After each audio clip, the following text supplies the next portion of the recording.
They say revenge is best served cold, but I found out it stings the most when you know exactly how to use it. My name is Carol, and I was the perfect wife, or so I thought.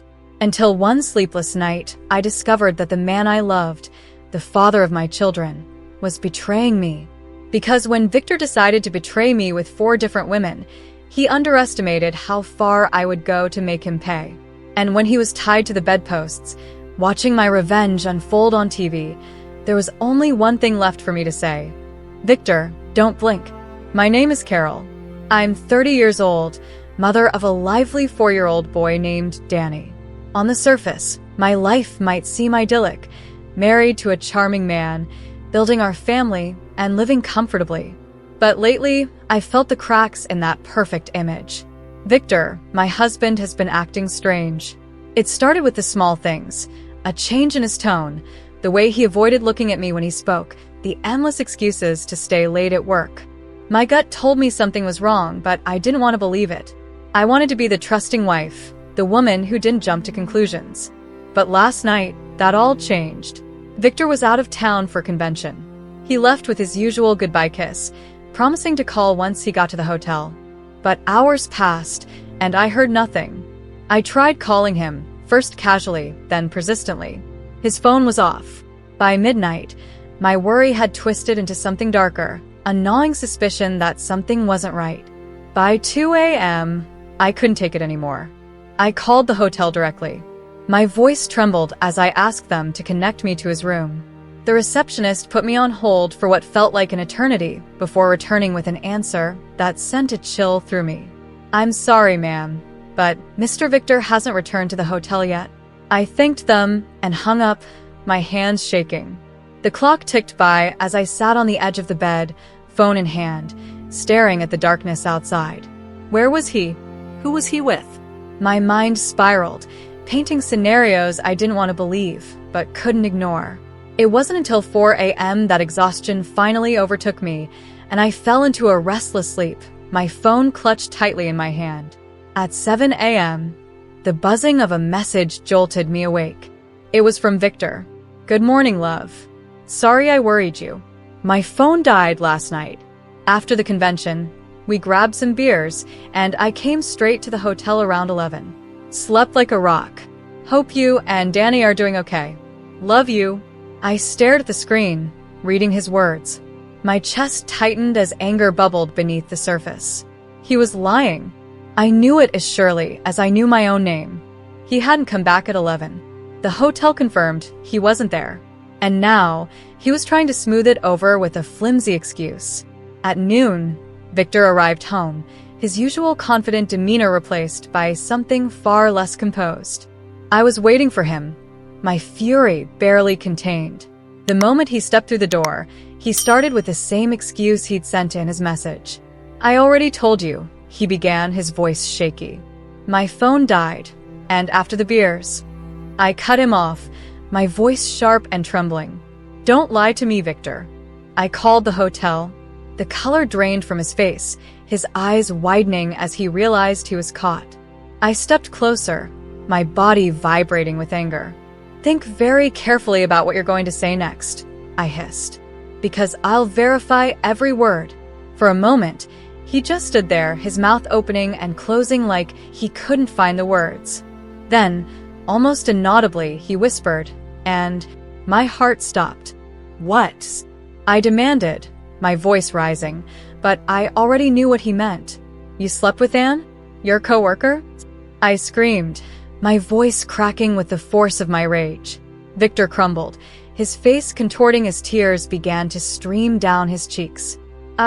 I thought it was you, he stammered, his voice breaking. I was so drunk, I don't even remember. Please, Carol, you have to believe me. I never. Shut up, I shouted, cutting him off as I sank to the floor, my knees giving out beneath me.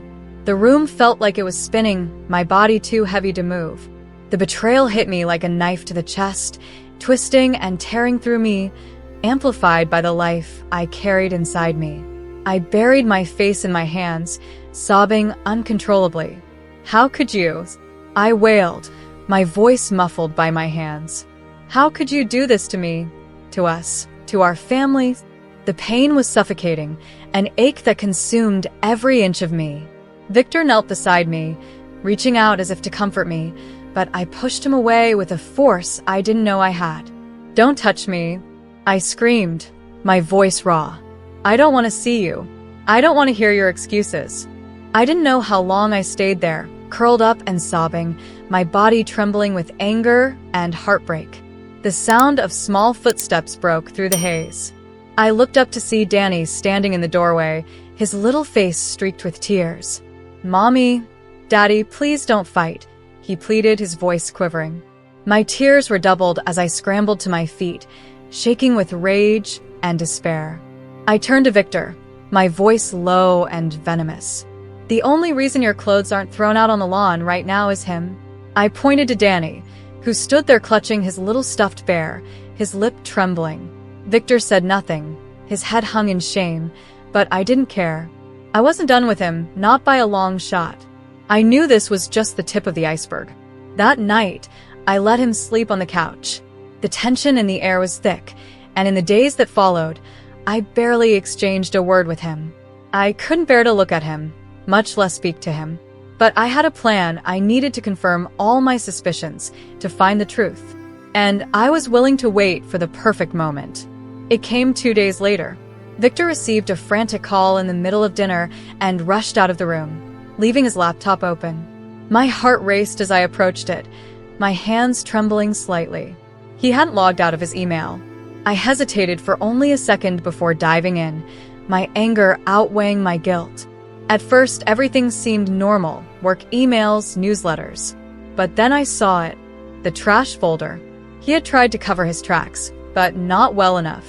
My stomach twisted as I opened the deleted emails. One by one, they painted a picture far worse than I had imagined. There were messages to, and of course, but also to 3 other women. 4 women. 4 betrayals. I read through his exchanges. He hadn't just cheated, he'd built connections, shared moments, made promises.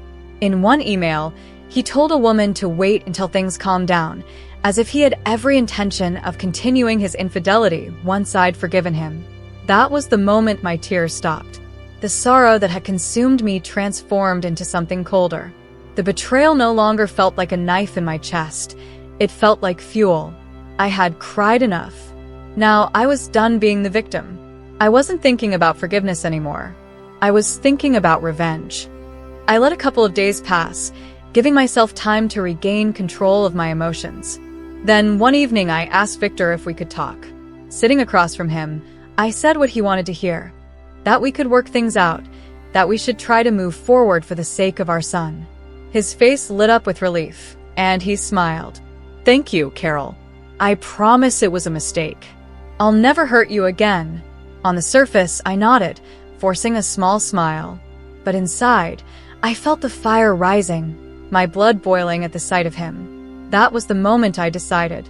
If he could betray me with more than 4 women, then I could make him feel the same pain 1,000-fold. And I'd take it one step further. I'd make sure he never forgot it. I began my plan methodically. Late at night, when the house was quiet, I searched online for what I needed. I found a forum, one where discretion was key, and made a post. Looking for 8 men for a private, masked recording session. I wrote, attaching 2 photos. In one, I posed in a body-hugging dress, my figure accentuated just enough to draw attention. In the other, I focused on my face, wearing a simple black mask that added an air of mystery. The response was overwhelming. Hundreds of messages poured in, men of all ages, races, and sizes clamoring to be chosen. Some were poetic, others crude, but all of them wanted one thing: to be part of my plan. I spent hours sorting through them, carefully selecting the 8 who intrigued me most. They were handsome, confident, and exactly what I needed. Once I had my group, I set up the location, a discreet motel far from home, perfect for what I had in mind. On the day of the meeting, I prepared everything meticulously. The room was dimly lit, the camera positioned perfectly to capture every angle.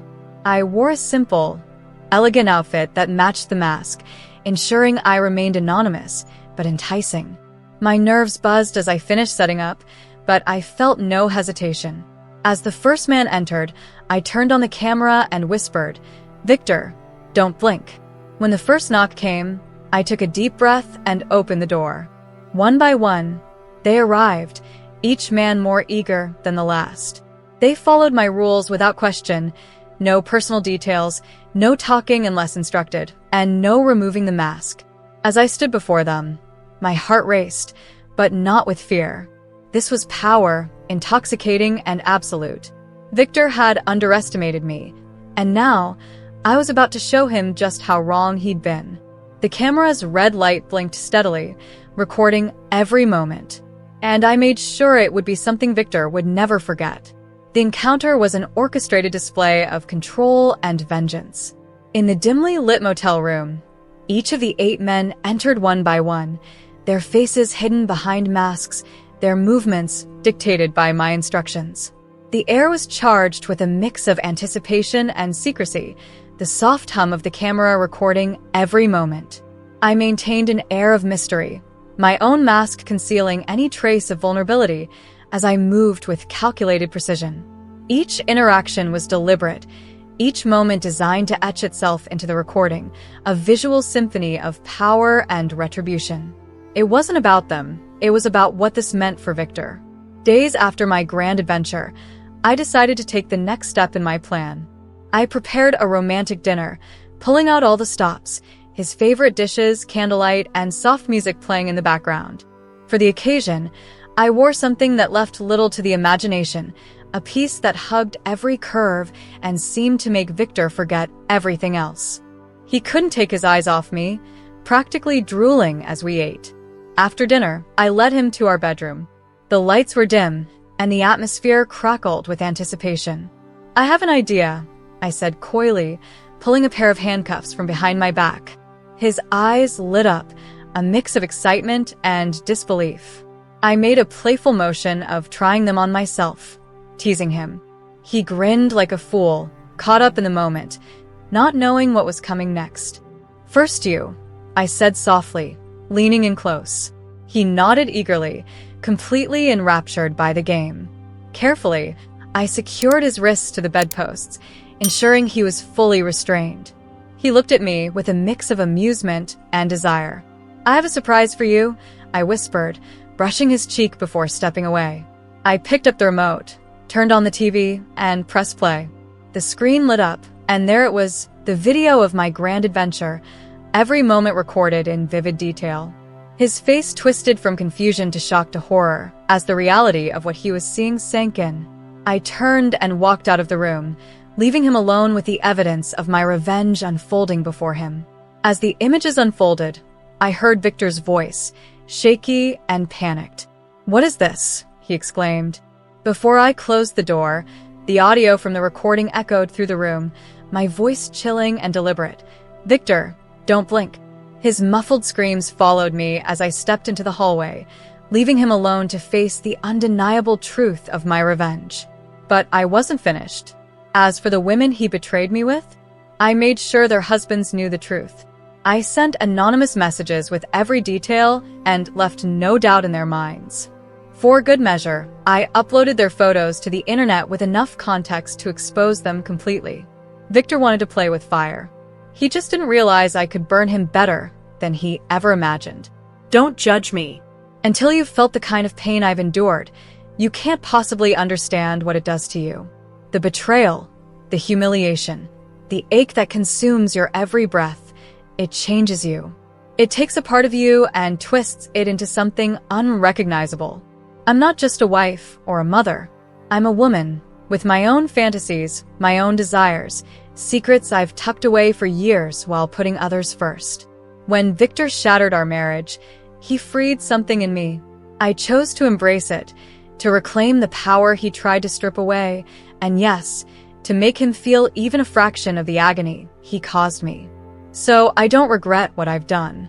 I lived out my desires, fulfilled parts of myself I had buried, all while delivering a revenge as unforgettable as his betrayal. If that makes me wrong in your eyes, then so be it. But in mine, I see a woman who refused to stay broken.